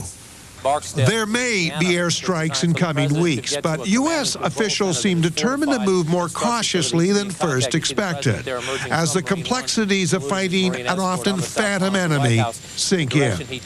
Anthony Cordesman is a former top Pentagon war planner and Washington strategic analyst. I don't think any of us can anticipate anything. First, you don't have to strike everything at once. If we have a known critical target and an opportunity and a means, we can strike as soon as the time is ready. That doesn't mean we won't go on and strike again afterwards. And I don't think this administration will repeat the mistake of the Clinton administration, which is to always have one set of short symbolic strikes with no follow-up. There will be major ship movements. War planes will be deployed along with troops. But the public is being prepared for a long, arduous haul. But given the mood of the United States right now, can Bush and the Pentagon really delay retaliation? The pressure on Bush to do something now will be very much less if it's clear he's doing something big for later. You know, it's just, he has to be seen to be doing something. But if it's a big build-up to do a big thing when we're ready, there will be patience, I think. For a shadowy war, shadowy plans. The Pentagon is giving few hints of future actions, except to promise a mighty blow somewhere, sometime. And military planners throughout NATO are also heavily involved in defensive planning, knowing that the retaliation will surely bring counter-retaliation from the terrorists. No one seems to be underestimating this military challenge at all. For The National, I'm Brian Stewart. So many Canadians have been affected by this tragedy, from the thousands who experienced the attack in New York to the millions here at home who watched it unfold on television. One group that watched in particular horror was the financial community, a far-flung yet tight-knit family brought together in grief and disbelief. The CBC's Joan Leishman has that story. On Bay Street, the lunchtime mood is somber. Normally, an electric buzz crackles through this part of downtown Toronto. But today, things are much quieter as people reflect on the destruction of a financial centre not unlike their own. I've always worked in the financial services industry, which is amongst all these different buildings, and I've always been high up and never really wondered about how would I try and get out of here if something was to happen. You just automatically assume that nothing would happen. But what happened with the World Trade Center, it really makes you wonder, how would you get out? Would you be able to get down 37 flights of stairs? Usually, money flies through these towers. $4 to $5 billion in stocks and bonds are traded every day. 40 to 50 billion in foreign exchange. Now, after 2 days of silence, the markets have come back to life. Almost everyone who works in the financial district has a direct link to the disaster and remains visibly shaken. Some lost friends or colleagues. Rafat Faris works for Marsh, an insurance company that's been hit particularly hard. Our company is actually based in New York. One of our biggest offices was in the World Trade Center. I heard news that the building that they're housed in, the floors that they're on are actually, a lot of those floors are actually the ones that were directly hit by the airplane. We have about 2,000 employees in the World Trade Center. Our website is constantly updating and broadcasting who's accounted for and who's not. They've accounted for 1,000 people that are safe. The other 800 to 1,000 people, nobody knows anything. People are pretty gloomy, pretty pessimistic. Like several other firms on Bay Street today, Ferris's company has set up meetings with trauma counselors to help employees cope. Each meeting will have about 50 employees, so every hour another 50 go in, and some people said that they went in there, like they came into the office this morning feeling normal, and it wasn't until after these meetings that they felt, ironically enough, that's when they felt upset. So, but I guess that maybe they were in a state of denial when they came in, and that meeting helped to really bring out what's deep down, you know. I think it's integral to the healing process, although it's not an easy thing to go through.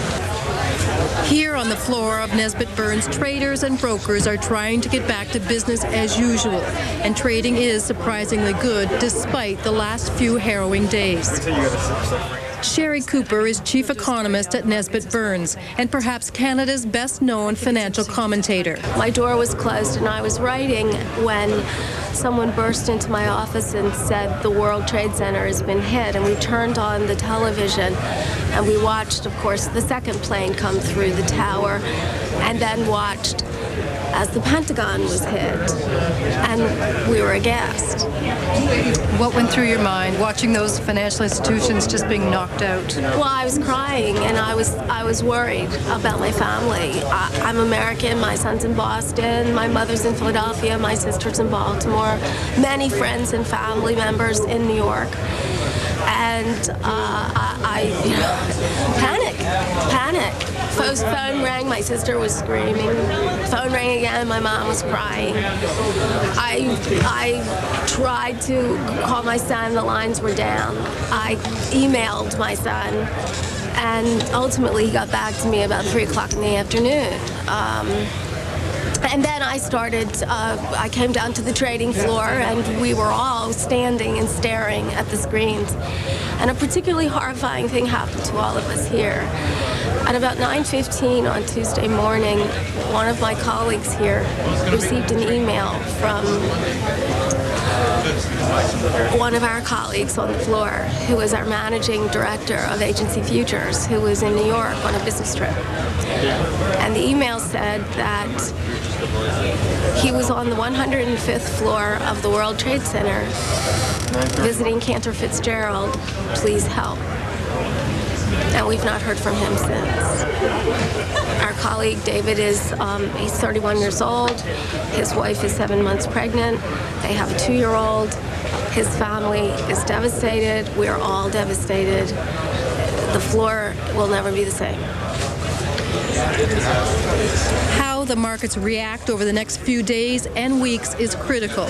They will determine just how much of a punch this whole disaster has on Canada's economy. I feel it's very important for me that I return to normalcy, that I not let them stop me. That I think there's almost this unifying force that we rise up against them, that the terrorists can't win, that the markets, the power of the free world is much bigger than they are, and we have to let that show through. For The National, I'm Joan Leishman in Toronto.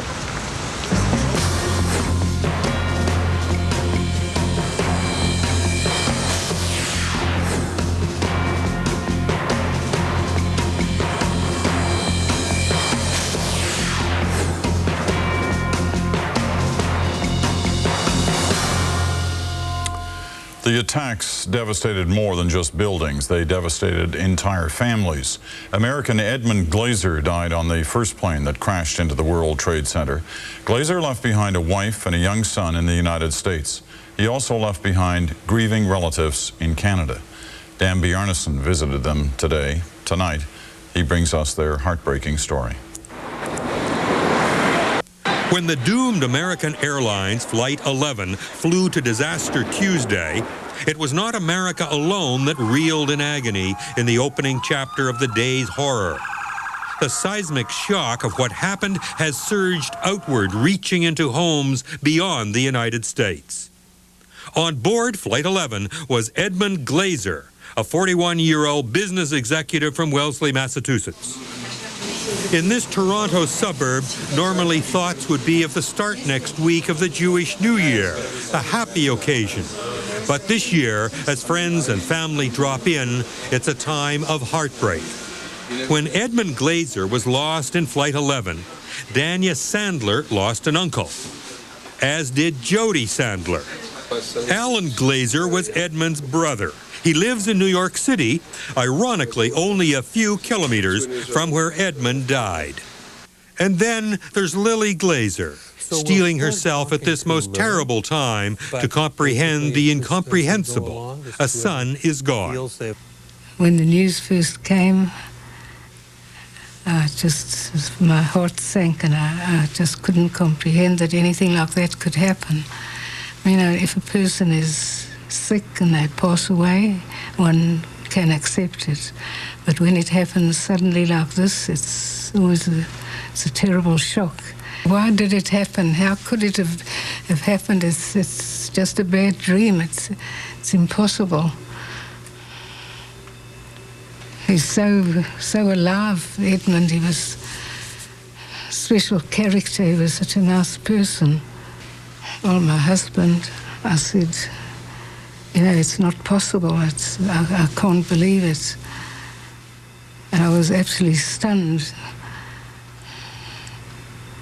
And of course, my girls were just holding me and trying to comfort me. Where in fact, they were probably feeling just as bad because they were very fond of. He was their uncle. He was everybody's favorite. Nobody disliked him. He just was the greatest guy. He helped everybody with any problem. He was like the strong one for everybody, and now it's up to us. He was like a father to us. So we've lost an uncle and a father. I was at my home. I heard things, and then we began to see billowings of smoke, and I heard a lot of stories happening right away. One of my neighbors had actually photographed from the top of his building one of the towers being hit. And then I didn't know the finality of this particular tragedy till maybe about 5:30, 5:40, because all the circuits were not happening, and I was on my cell. And eventually they got through to me. They called me from here. I think you called me. And I was driving, and I stopped my car. I was just like, this is not happening. Our lives have just stopped, and it's going to be so hard to get back to any normalcy that we can even think about. We're never going to get Edmund back. No matter what we do, he's never coming back. And the only thing that we can do is hold on to his memories and the good times that we all had with him and be there for one another and just get through it. There's nothing else we can do. It can change one's lives when something tragic like this happens. I have 2 wonderful granddaughters. Wouldn't change them for anybody in the world. And my sons. For The National, I'm Dan Bjarnason in Toronto. Well, grief is just one of the many emotions this tragedy is stirring up. Earlier, you heard from CBC reporters on how this story is playing out in Western Canada. Now here's a look from some other regions. Newfoundland hospitality is in high gear. 17,000 unexpected visitors. None will complain of an empty stomach. This is breakfast, Newfoundland style. I think it's absolutely wonderful. People have contemplated, absolutely marvelous. For what they've done here, they deserve a medal. Some are even enjoying the view on their unexpected visit. Today I'm looking at Signal Hill, not Point, because there's so many points and hills and spears here. Signal Hill. Plans seem to change on the hour. A group of refugees from Sudan worried they'd be diverted to Europe. Relieved they'll be able to stay in Newfoundland until they can get to the U.S. Others are taking it all in stride, buying supplies for what could be a lengthy stay. We don't know when we're leaving. We don't know that yet, and we're not sure the reason why the delays, but we're comfortable while we wait.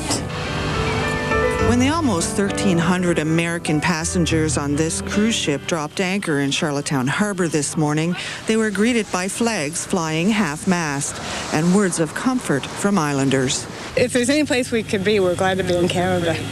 They're very wonderful people, and we're happy to be here. Other islanders are trying to find comfort and come to terms with the images they've seen and will be seeing. In island high schools, classes have been devoted to this most urgent of history lessons. Teaching Canadian history and teaching political science, we just had a very historical event. For others, it was a time for quiet reflection. Jesus tells us, invites us to pray for our enemies. I find that difficult. It's hard to do. But I think we must do that. So islanders are praying, watching, and standing shoulder to shoulder with their American neighbors, and it is being noticed in whatever form it takes. The sympathy, the compassion in everybody is just wonderful. We are very, very happy with that, and it's a good feeling for all of us. The first flights in and out of the airport resumed after midnight last night. Air Canada and other airlines are trying to get back to business as usual. It is slow going. Part of the wait, new and increased security measures. Any sharp objects, anything like that, plastic knives, whatever you may have, let the agents view them, okay? Passengers have been told to expect much more rigorous inspection of all baggage, including random checks. And all passengers must be prepared to show their electronic equipment is working, everything from hair dryers to razors to cameras. As part of increased security, RCMP officers are being stationed on some flights out of Halifax today. But despite the long waits, passengers stranded since Tuesday are grateful to be on their way. Oh, I'm so happy. We just got some pizza and stuff in the hotel room, and we got the phone call, so we just ran out. And I was so happy to be home finally. Oh, we are very, very happy that we can go home. But we were very impressed with the reception here. People have been great. In Fredericton, firefighters watching the rescue, far removed geographically, but not emotionally. You've seen all the firefighters walking past the barricade tape, and as me being a firefighter, a lot of them firefighters knew they was a good chance to walk to their death, but that's their job. They had to do their job, and they was looking for people. They're still trapped, still alive, and I'm sure that was certainly going through their mind. In Montreal last night, a homecoming. The morning of the attack, these Quebecers were in New York, setting up an exhibition of Quebec culture right by the World Trade Center. And suddenly the second plane, which we didn't know it was the second one at that time, just arrive like in a slow motion and get into the building, and then the panic started. They're home. Many escaped with just the clothes on their backs.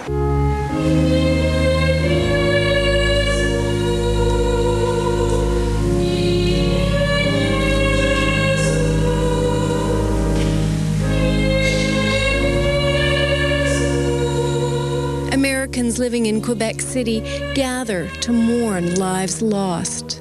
When you're far away from your home where you were born, it helps to get together with others who feel something very strongly. And again, I want my children to realize the importance of the event and somehow be part of a generation that makes it never happen again.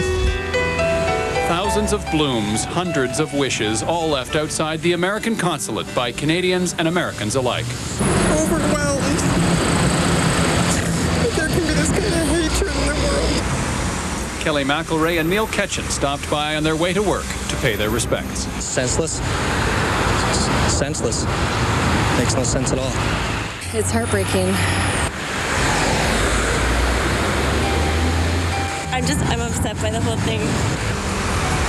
April Smith is from Toronto. I just feel a tremendous sorrow for everybody that's lost. It's overwhelming.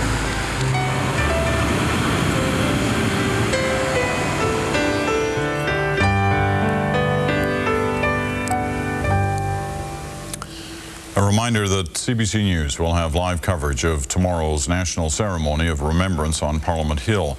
It will begin at 12 noon Eastern Time. It'll be covered live on both the main network of the CBC and CBC News World. And News World will stay on the story right through this night. I'm Peter Mansbridge. Tomorrow morning here on C-SPAN, a live special